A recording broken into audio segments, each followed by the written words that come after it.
Hello, ladies and gentlemen, and Jyotisha friends. Today's video is on the most dangerous star in the sky.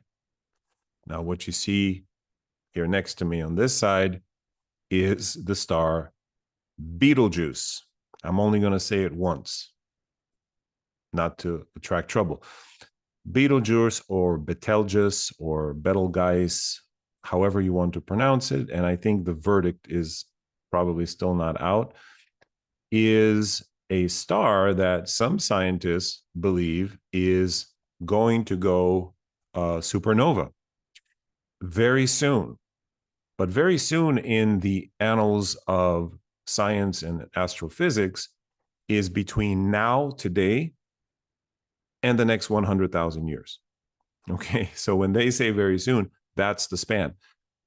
Should this star go supernova, this is the star, the bright red star in the upper shoulder of Orion.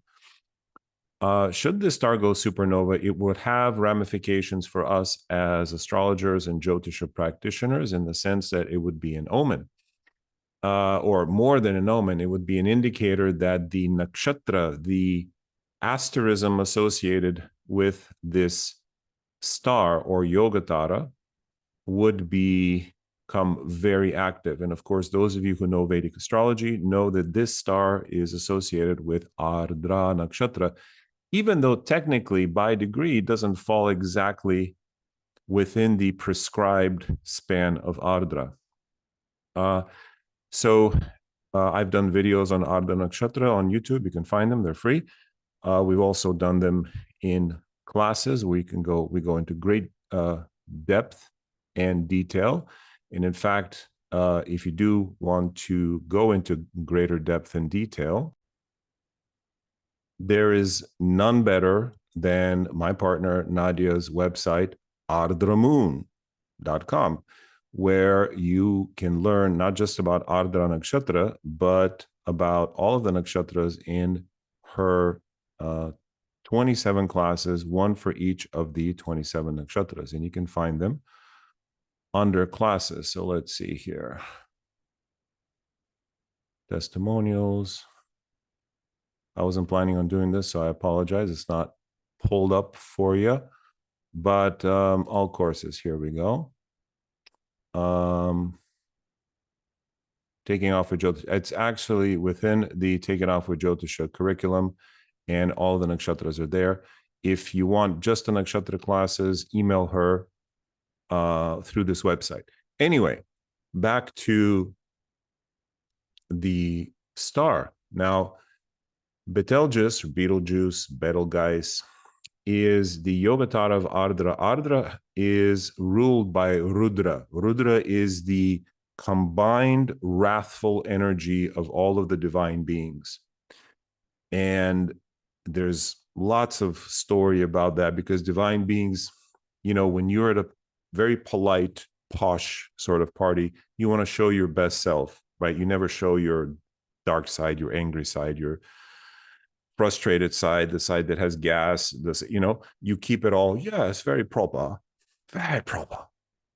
But you've got some stuff inside, right, that you want to let out.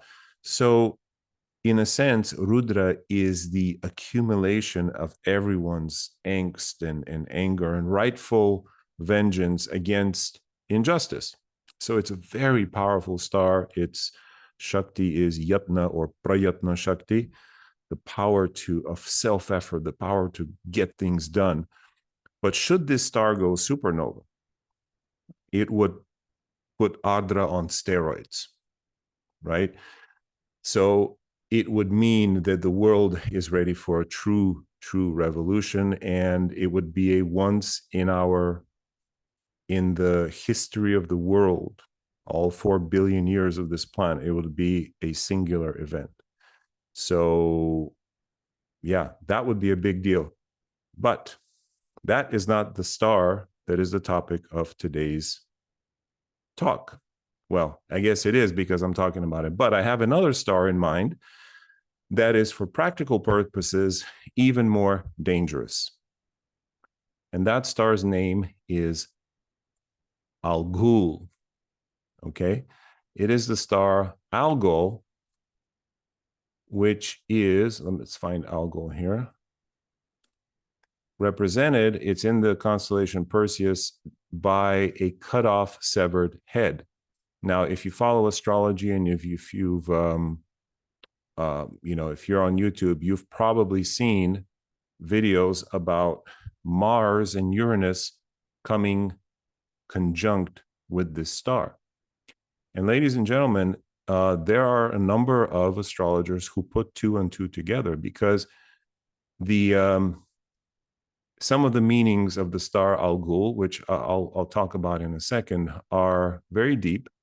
But the most obvious, the most gross one is that it has to do with decapitation. It has to do with mass violence. Its name in Chinese is a pile of corpses. This is the most hideous star there is in terms of how it connects with our human experience on this planet. In fact, the Arabs long ago would time their attacks based on this star brightening or dimming, because it's actually a double star, and sometimes it brightens, sometimes it dims according to its cycle. And it has this very long history associated with war, murder, and a pile of corpses, right? It's a very difficult star. Now, its name is Al-Ghul. And you know the word ghoul. Ghoul is a demon. It's also where the word alcohol comes from. It's the same etymology. Alcohol is a spirit. You know, when you go to the store, you go and you buy wine and spirits. Wine is not a spirit. Spirits are alcohol, like hard alcohol. Well, Al-Ghul, alcohol, what does alcohol do? It makes you lose your head. In a good way, you cut off your inhibitions, and so you can relax a little bit. But in a bad way, you cut off your inhibitions, and all the bad stuff comes out. This is one of the two stars of Kritika Nakshatra. Kritika Nakshatra has two major yogataras. In fact, this is not the main one. The main one is at 6 degrees sidereal Taurus, called Alcyon, which is in the Pleiades, the main Pleiades star cluster, the main star in that cluster. That is, in a sense, the ordinary or even the higher expression of Kritika, but the lower expression of literally cutting, slicing, killing is at 2 degrees Taurus, and it's represented by this star, Algol. So Algol, alcohol, spirits, losing your head. What does this mean? Well, these stars are triggered. First of all, you have them in your chart, right? Everyone has 360 degrees in their chart. If it's conjunct or in a prominent place in your chart, then it will affect that house, and it'll affect the planets close to it in its own way. But even by transit, we can predict certain things. By we, I mean, in this case, not me, because I wasn't even keeping track of where Mars was, where Uranus was, but there were other astrologers, and God bless them, both Western and Vedic, who kept track and said, hey, Mars is about to conjunct Algol. Now, it does that about once every year and a half or so, but not with Uranus. And what a few astrologers observed is that it's also with Uranus, and that position is square to Donald Trump's own Mars. So a shout out to Lisa Salvatore, a Western traditional astrologer who nailed it, absolutely nailed that prediction. And for what it's worth, this is what being a competent astrologer is about, is connecting the dots and then having the fortitude to make the prediction. We're not always right, because sometimes we connect the dots, but the painting, we're so close to the painting, as you pull back, oh, it's a different thing than I thought it was. That's okay. We're still connecting dots. We're trying to make the picture. But folks like Lisa and others correctly predicted the assassination attempt on Donald Trump. And to the day, now it's not difficult in the sense that Mars and Uranus lined up with Algol on a very specific date. So you give that date. But it is special because astrology gives us these tools and insights to do that. Now, Algol, Ras Algol, this is also a Batman villain and character, if you're into that. I didn't know that, but that he's I guess, his most powerful enemy. But Algol is the embodiment of losing your head. For a country, the head is the prime minister, the president, and so forth. And in Trump's case, the reason it was Trump and not Joe Biden is because Trump's Mars was also activated by this transit. It was a square. Now, even in Vedic astrology, Mars from 2 degrees Taurus aspects with its 4th aspect onto Leo, at the whole sign Leo, but especially around that degree range. And of course, Trump's is right around 6 degrees. So that's what makes it especially active in his chart. So kudos to those who found this. So how do we use this knowledge, and how do we understand to find this next time? The fixed stars are up there. Some of them can be very benefic. Okay. Stars like Regulus can be considered quote unquote lucky. Pollux at 29 degrees and 50 minutes of Taurus, sidereal. Regulus is at 6 degrees, Leo, sidereal. And a number of others, Chitra, which is at 0 degrees, Libra. And these are all considered auspicious and lucky. So when transits to those stars happen, those are good times to initiate things and so forth. That's a different conversation. But these fixed stars are the backdrop to our lives, literally. And they become activated when transited by planets in the sky. So what is the most dangerous star? Well, potentially Betelgeuse, if it does go supernova, because that would signal a time on the planet Earth that the shit may hit the fan.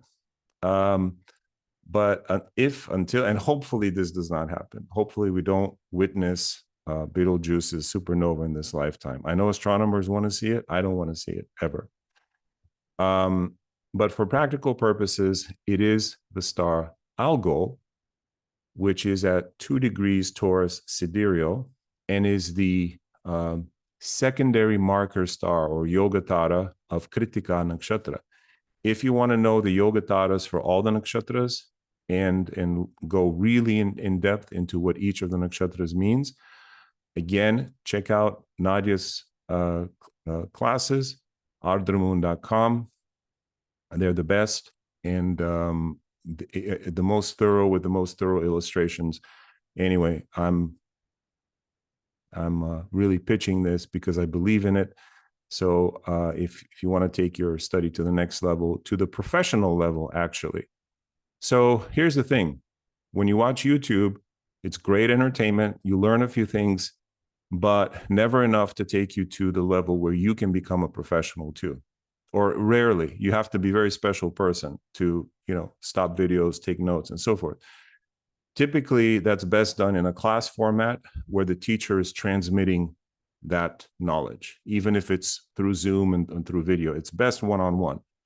But if you can't get one-on-one, online is the next best thing.